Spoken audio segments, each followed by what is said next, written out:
El rey no está particularmente bien. Podría estar más enfermo de lo que pensamos. A partir de este momento, Camilla Parker B.S. ya no es la reina del Reino Unido. La voz del rey Carlos resonó en el gran salón de Buckingham. Baja, medida y tan fría que parecía hacer temblar las mismísimas piedras del palacio. Ni una sola respiración agitó la sala. William levantó la vista, con una expresión ilegible, mientras que la mano de Kate se apretaba alrededor de la suya debajo de la mesa, como si ambos lo entendieran. A partir de ese instante, la historia se había desviado hacia un nuevo camino.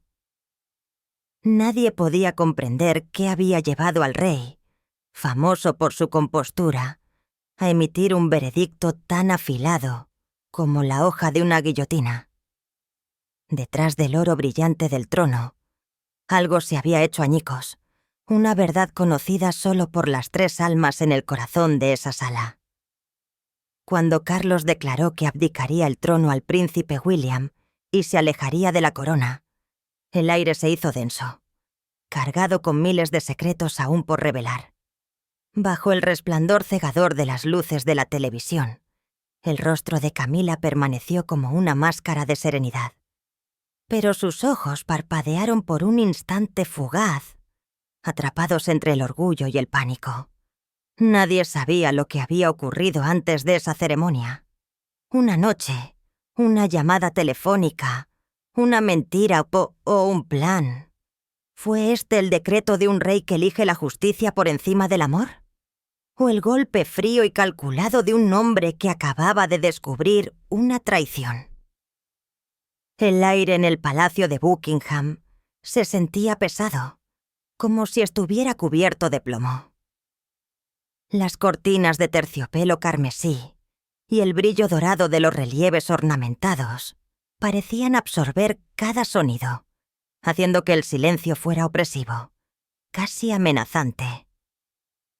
Fue aquí, en este espacio sagrado, donde el rey Carlos III, heredero de 1000 años de tradición, estaba a punto de pronunciar una proclamación que no solo sacudiría la Commonwealth, sino que remodelaría la historia reciente de la monarquía británica. El rey Carlos, que había ascendido al trono después de décadas de espera, dio un paso adelante. Su comportamiento, típicamente orgulloso y regio, ahora transmitía un cansancio inconfundible, a pesar de la prístina formalidad de su uniforme ceremonial, esforzándose por mantener sus últimos vestigios de majestad. El público había sabido durante meses de la silenciosa batalla del rey contra el cáncer. Esa lucha ahora se había intensificado, exigiendo un sacrificio impensable. Se paró frente a un antiguo atril de roble. El resplandor áspero de las luces de alta potencia, especialmente instaladas para esta transmisión de emergencia, iluminaba las profundas líneas grabadas en su rostro. Comenzó a hablar, su voz baja y deliberada, relatando su lucha con su salud. Sus palabras fueron cuidadosamente elegidas, equilibrando la vulnerabilidad de un hombre con el deber inquebrantable de un rey. Cuando anunció su abdicación, renunciando al trono para concentrarse en su recuperación y para llevar a la nación a una nueva era, la sala de prensa pareció contener la respiración. Este fue un evento raro, una violación casi impensable del pacto sagrado entre el rey y el país. Las cámaras hicieron un paneo rápidamente, capturando el momento histórico de un monarca que entregaba el poder. Pero ese no fue el shock final. Cuando Carlos nombró a su sucesor, el príncipe William, su mirada se volvió helada. Fijándose en las alas del escenario donde estaba la reina Camilla. La reina Camilla, la mujer que había resistido innumerables tormentas a su lado, finalmente aceptada por el público y coronada como reina, estaba resplandeciente con un vestido verde esmeralda. Su rostro mostraba la serena compostura perfeccionada durante décadas bajo el implacable escrutinio del foco de atención. Ella había anticipado este momento, como el ascenso de William, con ella misma interpretada como la madrastra, afligida pero digna. Pero entonces, Carlos habló de nuevo, sus palabras impregnadas de una finalidad escalofriante. Declaró que a Camila se le despojaría de todos sus títulos reales. La sala pareció tambalearse como si fuera alcanzada por un rayo. Incluso William, conocido por su inquebrantable compostura, se estremeció. Un ceño fruncido fugaz irrumpió antes de que recuperara rápidamente su máscara estoica. A su lado, Kate Middleton, princesa de Gales, permaneció rígida como una estatua de mármol, con los ojos fijos en el rey Carlos, aunque sus manos entrelazadas traicionaban su tensión. La razón declarada fue una acusación devastadora.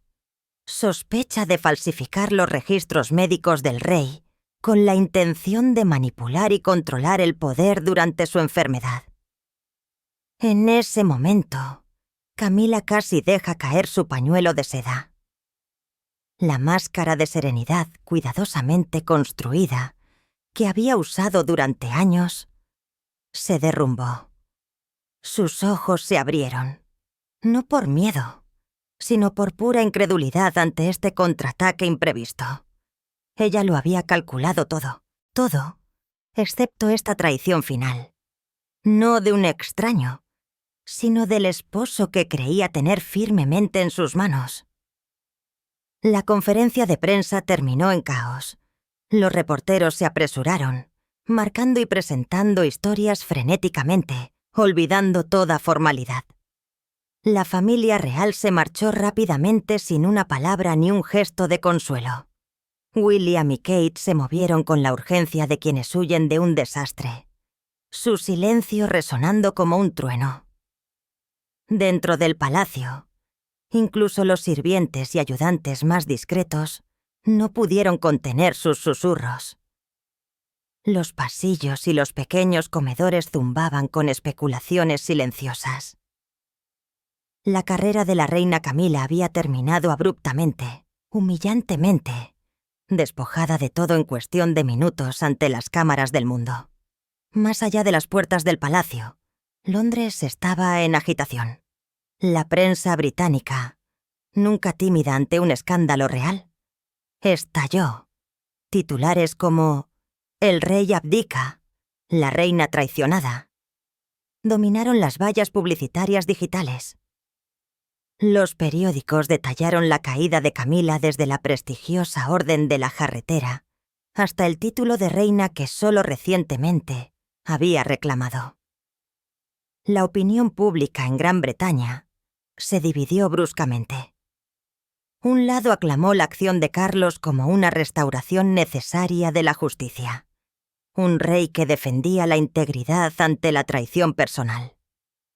El otro cuestionó si se trataba de una despiadada jugada de poder con Camila, como el chivo expiatorio de la facción de William. El debate se extendió por todas las plataformas de medios, convirtiendo el escándalo real en una obsesión global. En medio del caos, Carlos se retiró a sus aposentos privados. No necesitaba leer los titulares. Solo necesitaba ver el rostro de William y la soledad de su propio reflejo para saber que había hecho lo correcto. Había luchado contra el cáncer y ahora había luchado contra otra enfermedad más insidiosa, la ambición envuelta en el disfraz del amor. Su mirada se dirigió a la ventana donde los últimos rayos del crepúsculo se desvanecían. El rey había actuado como un instrumento de justicia, pero debajo yacía el dolor insoportable de un esposo engañado. ¿Qué había sucedido una semana antes en las cámaras privadas entre el rey Carlos y la mujer, en la que una vez confió por encima de todo lo demás para conducir a este decreto despiadado y trascendental? El tiempo retrocede 7 días antes de la abdicación sísmica. El palacio de Sandringham, el refugio real buscado por su tranquilo consuelo, estaba envuelto en la suave oscuridad de una noche de principios de otoño. Era el aniversario privado de la boda de Carlos y Camila. El rey Carlos, a pesar de lidiar con el dolor persistente de su cáncer, se había esforzado por preparar un pequeño gesto, un broche clásico que había seleccionado personalmente, acurrucado en una caja de terciopelo verde oscuro. Tenía la intención de presentárselo a Camila, la mujer por la que había luchado toda una vida para amar, la que creía que sería su ancla firme a través de este difícil capítulo de su salud. Caminó por el largo pasillo, sus pasos suaves contra la intrincada alfombra persa. La luz de la pequeña linterna que llevaba proyectaba sombras parpadeantes sobre los retratos ancestrales, sus rostros regios iluminados. Pero Carlos no prestó atención al peso de la historia esta noche. Era simplemente un esposo buscando un momento tierno con su esposa. Cuando se acercó a las cámaras privadas de Camila, su voz lo detuvo. El tono de Camila, típicamente bajo y ligeramente ronco, transmitía una calidez y calma que tranquilizaba a los demás. Pero ahora tenía una agudeza, una resolución despiadada, que Carlos nunca antes había escuchado. Estaba hablando por teléfono. Carlos se congeló. La etiqueta exigía que tocara, pero una premonición helada, una inquietud inquebrantable lo arraigó en el lugar, justo más allá de la puerta de roble tallada. «No quiero que suene crítico, Harlan». Llegó la voz de Camila, fría y autoritaria, como si le estuviera indicando a un jardinero que podara las rosas. «Quiero que suene más crítico de lo que es. ¿Entiendes? Solo agrega las palabras correctas. Agotamiento severo, reposo indefinido requerido.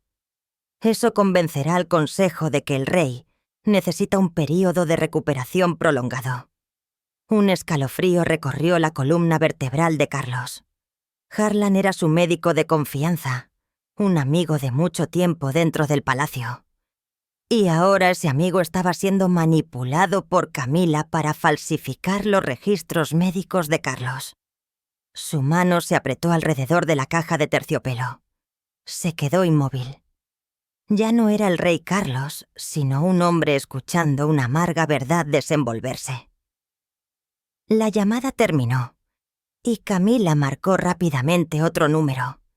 Su tono cambió a una sutil emoción, la cadencia de un vencedor que se acerca a su premio. «Bueno, procedemos según lo planeado. Necesito que prepares de inmediato el papeleo para los cambios de personal en el Comité Real. No podemos dejar que esos tontos indecisos se interpongan en nuestro camino. Aceptarán cualquier cosa siempre que sea por el bien de la corona», dijo, la frase final goteando con una burla velada. «La salud de Carlos lo está obligando a descansar. Y durante ese tiempo necesitaré establecer un consejo de regencia temporal para garantizar la estabilidad». Cada palabra era una hoja afilada que cortaba el corazón de Carlos. Esto no era solo falsificar su salud. Era un complot meticulosamente calculado para despojarlo de poder en su momento más vulnerable. La reina Camila se estaba preparando para tomar el control de la corte, envuelta en el disfraz de preocupación y amor. Carlos dio un silencioso paso atrás. El regalo de aniversario se le resbaló de la mano. La suave caja de terciopelo aterrizó silenciosamente en la alfombra. Pero para él, se estrelló como cristales rotos. Sus ojos, ya cansados por la enfermedad, se volvieron más pesados por el aguijón de la traición. Había visto ambición en las miradas de innumerables políticos y cortesanos, pero nunca se había imaginado que acechaba en el corazón de su pareja. Camila no solo quería ser reina, quería ser un rey sin trono, tirando de todos los hilos en el palacio. Carlos se quedó allí por un momento, completamente destrozado. El agotamiento físico de su enfermedad palidecía en comparación con este colapso emocional. Se había formado una fractura invisible, no en las paredes del palacio, sino en el corazón de un esposo y un rey. Era vasta y profunda, tragándose cada recuerdo de amor y confianza. Se giró, silenciosamente, retirándose por el pasillo. La caja de terciopelo verde yacía abandonada, un símbolo de sinceridad traicionada. El rey Carlos regresó a sus aposentos, con el cuerpo pesado. Ya no era solo un paciente que necesitaba descanso, sino un rey desafiado, engañado. Miró hacia el horizonte oscuro. El trono ya no era simplemente un símbolo de poder. Era un campo de batalla donde libraría una guerra final, no por su salud, sino por la integridad de la corona. Desde esa noche desgarradora de escuchas a escondidas en Sandringham, el rey Carlos había desaparecido de la vista del público, citando la necesidad de un descanso intensivo. Pero debajo de este velo de retiro silencioso, yacía no la fragilidad de un hombre enfermo, sino la claridad afilada de un rey, preparándose silenciosamente para la batalla. Sabía que cada uno de sus movimientos estaba siendo vigilado, no por enemigos, sino por aquellos en quienes había confiado, probablemente bajo la dirección de Camila. Así que procedió con absoluta discreción, una habilidad perfeccionada durante sus años en la Royal Navy, y al observar a su madre, la reina Isabel II, navegar su reinado con una sutileza magistral. Su primera parada fue la biblioteca privada, una habitación tranquila repleta de libros encuadernados en cuero y registros históricos.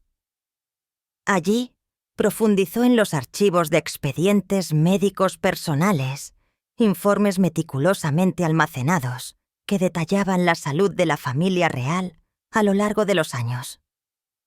Descubrió 2 conjuntos de documentos con su nombre, ambos fechados en su chequeo más reciente, la semana anterior. Los 2 archivos, cada uno sellado con el sello oficial de su médico personal, Harland, contaban historias marcadamente diferentes. El primero, el original, obtenido en secreto de una enfermera leal, describía la condición de Carlos como estable, requiriendo un control regular, pero no amenazante para la vida. El segundo, enviado al Consejo Real y a los asesores principales, pintaba una imagen mucho más sombría. Deterioro severo, agotamiento nervioso y requerimiento de intervención y reposo indefinidos.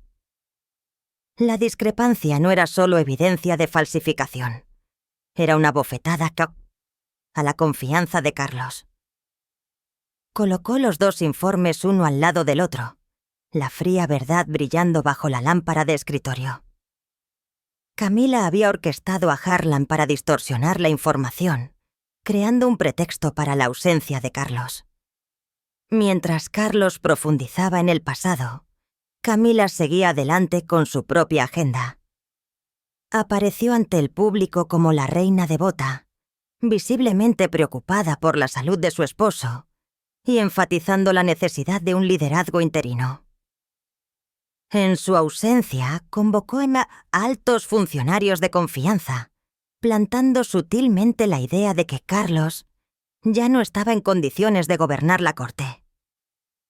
Camila ofreció promesas de puestos más altos, presupuestos más grandes e influencia sin control a aquellos que apoyarían su plan para establecer un consejo de regencia bajo su liderazgo. Su ambición estaba expertamente encubierta bajo el disfraz de proteger a la corona de la inestabilidad, y muchos vacilaron, atraídos por la perspectiva del estatus y el poder. Su red de conspiración comenzó a extenderse, sembrando una peligrosa grieta dentro del palacio. Pero el destino tenía una forma de revelar verdades desde rincones inesperados. Kate Middleton, princesa de Gales, reconocida por su meticulosidad y notable compostura, tropezó con una anomalía mientras revisaba el sistema de correo electrónico interno. Mientras organizaba la correspondencia con el personal médico de la familia, notó una cadena sospechosa de mensajes entre Camilla y el Dr. Harland. Estos correos electrónicos se enviaron en horas extrañas, a veces en la madrugada, y usaban palabras clave vagas que parecían no estar relacionadas con la atención médica, haciendo referencia a horarios y arreglos. Un correo electrónico interno de Harland a Camilla destacó con un archivo adjunto titulado simplemente Plan B. Kate sintió que algo andaba mal, mucho más allá de los susurros habituales del palacio. Aunque siempre le había mostrado a Camilla el máximo respeto, sus sospechas ahora cruzaron un umbral.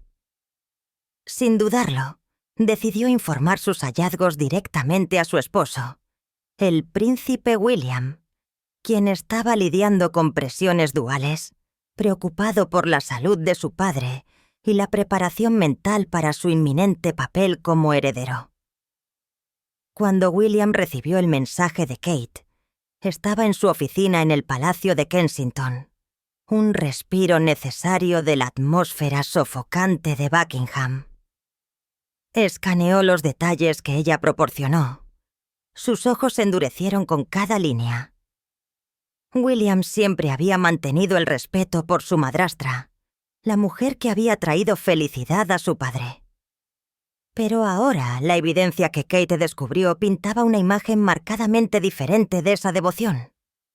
Su respeto y lealtad a Camilla comenzaron a desmoronarse, reemplazados por una profunda decepción y una resolución para proteger a su familia y a la corona.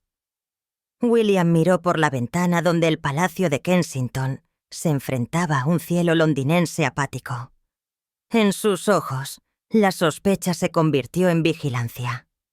Ahora él y Kate se habían unido a una investigación encubierta, alineándose con el rey Carlos. 2 generaciones de la realeza unidas contra la sombra de poder proyectada por uno de los suyos. El príncipe William y la princesa Kate Middleton se embarcaron en su investigación con la precisión y el secreto de agentes experimentados. Confiaron en sus asesores más confiables y utilizaron canales de comunicación encriptados, evitando las miradas indiscretas en el Palacio de Buckingham, donde Camilla todavía mantenía un control tenue. Su objetivo era claro. No solo los correos electrónicos sospechosos, sino evidencia irrefutable de la mala conducta de la reina. Identificaron rápidamente al Dr. Harland, el guardián de los registros médicos reales, como el eslabón más débil. Harland, un hombre con un historial impecable y una carrera estable, claramente había sido presionado o sobornado por Camilla. A través de un análisis meticuloso de los datos telefónicos y los servidores internos del palacio, William y Kate desenterraron un tesoro oculto, una llamada telefónica grabada entre Camilla y Harland. Mientras William escuchaba la grabación, sus emociones se agitaron. Una mezcla volátil de ira y horror. La voz de Camilla, tranquila y desprovista de remordimiento, instruyó a Harland sobre cómo exagerar los signos vitales del rey, utilizando terminología amenazante en el diagnóstico para asegurar que Carlos fuera marginado de todos los deberes cortesanos. La grabación fue una prueba innegable, una dolorosa confirmación de las sospechas del rey Carlos. William y Kate presentaron la grabación y los 2 informes médicos contradictorios a Carlos. El rey envejecido tomó la grabadora, sus dedos temblorosos rozando el botón de reproducción, mientras escuchaba la voz de su esposa, describiéndolo como un peón en su juego de poder. Carlos no pudo ocultar su angustia. El dolor no era simplemente por la traición de una reina, sino por la traición de la mujer en quien había depositado su inquebrantable confianza y amor. Sin embargo, a pesar de su devastación, Carlos mantuvo la compostura de un rey. Resolvió darle a Camila una última oportunidad para confesar, no por debilidad, sino como una última prueba moral, un intento desesperado por preservar algún rastro de dignidad para la mujer que una vez fue su esposa. La conversación privada tuvo lugar en un pequeño salón, con solo ellos dos, y un silencio sofocante. Camila entró con una confianza practicada. Había sentido la frialdad de Carlos en los últimos días, pero creía que su astucia y capacidad para manipular las emociones la protegerían. Ofreció una leve sonrisa, intentando evocar la piedad y el afecto de Carlos. Carlos no presentó la evidencia de inmediato. En cambio, la miró directamente a los ojos, su mirada pesada con la decepción de un esposo y la severidad de un rey. Preguntó suavemente sobre sus preocupaciones por su salud, sobre sus recientes intercambios con Harland. Camila desvió con delicadeza. Se encogió de hombros, su voz teñida de tristeza, afirmando que todo era un malentendido nacido de su abrumadora preocupación por él. Incluso culpó a otros asesores, sugiriendo que alguien en el palacio, envidioso de su posición como reina, había difundido rumores falsos para sembrar la discordia entre la pareja real. La negación descarada de Camila y su total negativa a mostrar remordimiento extinguieron el último destello de esperanza en el corazón de Carlos. Se dio cuenta de que no había arrepentimiento aquí, solo cálculo. Cuando Camila se fue, todavía usando la máscara de una esposa agraviada, Carlos supo que tenía que actuar. El dolor personal no podía superar su deber con el trono. No podía transmitir una monarquía empañada plagada de engaños y conspiraciones a William. Inmediatamente después, Carlos convocó a su secretario privado. Tomó su decisión final. Abdicaría formalmente, transfiriendo el poder al príncipe William de inmediato. De manera más crucial, expondría la conspiración de Camila y toda la evidencia ante el Consejo Real. La justicia tenía que ser servida abierta y transparentemente. Se sentó en su antiguo escritorio, tomó su pluma y comenzó a firmar el Nuevo Testamento y el decreto de abdicación. Cada trazo de la pluma se sintió pesado. Junto a los documentos legales, escribió una última carta manuscrita a Camila, una nota breve, profundamente personal, una despedida sin florituras. Selló la carta colocándola en un sobre sin marcar junto con los documentos de abdicación. En el silencio absoluto de la noche, el rey Carlos firmó su nombre. Había hasta aceptado el mayor sacrificio, renunciando tanto al amor como a la soberanía para salvaguardar la integridad de la institución. Esa mañana se convocó una reunión urgente a puerta cerrada en la sala 1844 del Palacio de Buckingham. Una cámara más pequeña y privada reservada para las decisiones más críticas de la monarquía, protegida de la mirada de los medios. Ante el rey Carlos estaban el Consejo Real, los asesores principales, los cortesanos de larga trayectoria y, en particular, la reina Camila. La atmósfera era sofocante, tangible en cada respiración superficial. Carlos se sentó a la cabeza de la mesa, su cuerpo cansado desmentido por unos ojos encendidos, con una resolución acerada. William y Kate se sentaron uno al lado del otro. Su silencio un testimonio de su determinación, unida e inquebrantable. Camila entró, aferrándose a un aire de aplomo practicado. Creía que esta reunión era una mera formalidad para anunciar la necesidad de descanso de Carlos, allanando el camino para que ella asumiera el papel de regente temporal. Su mirada recorrió la sala, buscando las miradas de apoyo de los asesores que habían prometido su lealtad. El rey Carlos comenzó sin preámbulos. Su voz, baja y deliberada, no transmitía ningún rastro de emoción personal mientras exponía la secuencia de eventos. Comenzó colocando 2 juegos de expedientes médicos sobre la mesa. El original veraz y la versión falsificada enviada al consejo. Una onda de inquietud se extendió por la sala. Los asesores intercambiaron miradas, la sospecha parpadeando en sus rostros. Entonces Carlos hizo una señal. William dio un paso adelante y activó el dispositivo de grabación. La voz de Camila, fría e incisiva, llenó la silenciosa sala, instruyendo al Dr. Harland a falsificar informes médicos, manipular diagnósticos y orquestar cambios de personal en el comité real para asegurar el control temporal. El sonido fue un veredicto en sí mismo. Camila se congeló. Toda la confianza y compostura que había cultivado durante décadas se derrumbó en ese momento. Miró fijamente a la grabadora, con los ojos muy abiertos por el pánico absoluto. Había sido demasiado complaciente, demasiado segura del secreto de su red, sin imaginar nunca que sus palabras habían sido capturadas y ahora expuestas. Buscó a tientas una palabra, una negación, pero su garganta pareció cerrarse.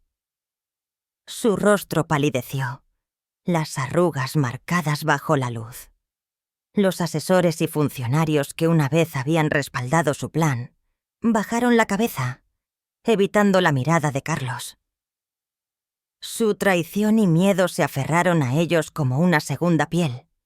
Sabían que habían apostado por el lado equivocado en esta batalla y ahora enfrentaban el juicio de un rey. Carlos concluyó su presentación colocando el Nuevo Testamento y el decreto de abdicación sobre la mesa. No solo presentó la evidencia que condenaba a Camila, sino que anunció la decisión personal y política más trascendental de su vida. Despojó formalmente a Camila de todos sus títulos y privilegios reales.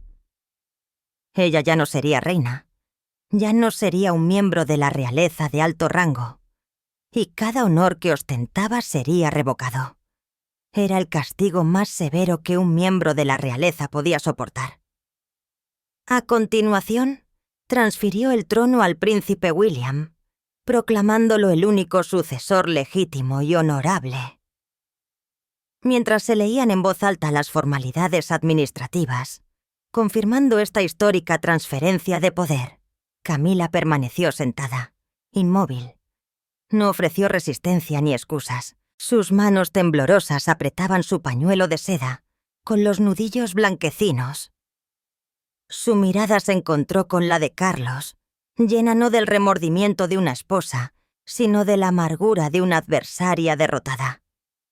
Había perdido todo: su estatus, su poder y al hombre por el que había luchado para ganar.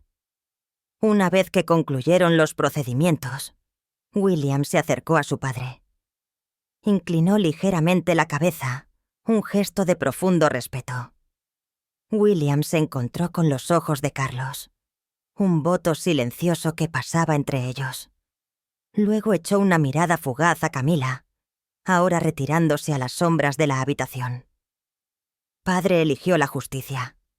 La defenderé, pensó William, con los ojos ardiendo de resolución. Se había restaurado la equidad, pero a costa de una familia real fracturada. Días después del juicio trascendental, el Reino Unido dirigió su mirada al juramento y a la ceremonia de proclamación formal. El príncipe William, ahora rey, se encontraba en el solemne balcón de un palacio histórico, su presencia irradiando la fuerza y la calma exigidas a un nuevo monarca.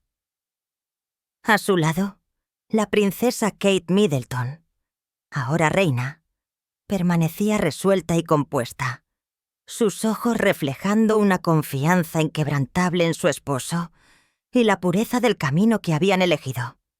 La ceremonia se desarrolló con una solemnidad sin precedentes. Sin embargo, debajo de su grandeza surgió una poderosa ola de emoción pública. La multitud no se limitó a vitorear o piquear a un rey joven. Anunciaron una nueva era, una era de integridad y transparencia restauradas. La prensa había pasado de los titulares impulsados por el escándalo a los editoriales que elogiaban el coraje del rey Carlos, al abdicar por el bien de la justicia y la firmeza de William, al enfrentar las sombras del poder dentro de su propia familia. La prueba, aunque dolorosa, había limpiado la monarquía, disipando las nubes de sospechas sobre la manipulación y el engaño. Mientras los vítores resonaban en toda la capital, otro evento tuvo lugar en casi total silencio. Camila, anteriormente despojada de todos los títulos reales, recibió la orden de abandonar el palacio de Buckingham. Ningún coche de escolta la esperaba. Ningún miembro del personal se despidió. Caminó por los pasillos donde una vez se había sentido más poderosa. Se le permitió llevar solo un puñado de pertenencias personales. Cuando un coche sin marcar salió discretamente por la puerta trasera del palacio, Camila no miró hacia atrás y atrás. Su rostro, una vez iluminado con orgullo o desafío, ahora solo mostraba un vacío amargo. Había luchado toda una vida por la aceptación, para alcanzar la cima del poder, pero al final todo se había disuelto como espuma de mar. Su nueva residencia era una mansión apartada envuelta por extensos campos y densos bosques en la zona rural del sur. Era un lugar de completo aislamiento, lejos de los eventos reales y de la mirada del público. Su vida ahora era de reclusión, una sentencia solitaria más pesada que cualquier cadena. Mientras tanto, el rey Carlos se preparó para retirarse de la vida pública. Se instaló en una finca privada, centrándose en su recuperación y abrazando la tranquilidad que tanto necesitaba. La distancia de la capital le concedió paz. Aunque había perdido su corona y a su pareja, había recuperado la serenidad en su conciencia. En su tiempo libre, Carlos se dedicó a escribir. Más allá de su testamento y decreto de abdicación, comenzó una memoria personal, un diario que narraba el capítulo final de su reinado. Las páginas detallaban su viaje desde el descubrimiento de la traición a través de la investigación encubierta con William y Kate, hasta el momento en que pronunció su juicio final ante el Consejo Real. En las páginas finales de las memorias, Carlos reflexionó sobre el destino y la elección. Escribió sobre el dolor de confrontar a un ser querido con la justicia, pero también sobre la liberación de poner el deber por encima de la emoción personal. Revisó la carta sellada que le había escrito a Camila, la que eligió no enviar. Estaba sobre su escritorio, una reliquia final de una historia de amor marcada por la turbulencia. Sabía que ninguna palabra podía capturar la profundidad de su decepción o la finalidad de su final. En las líneas finales de las memorias, escribió con una mano firme, que ya no temblaba por la enfermedad. El amor puede cegar, nublando mi razón durante años, pero la justicia nunca lo hace. Exige absoluta claridad, incluso cuando esa claridad destruye la felicidad personal.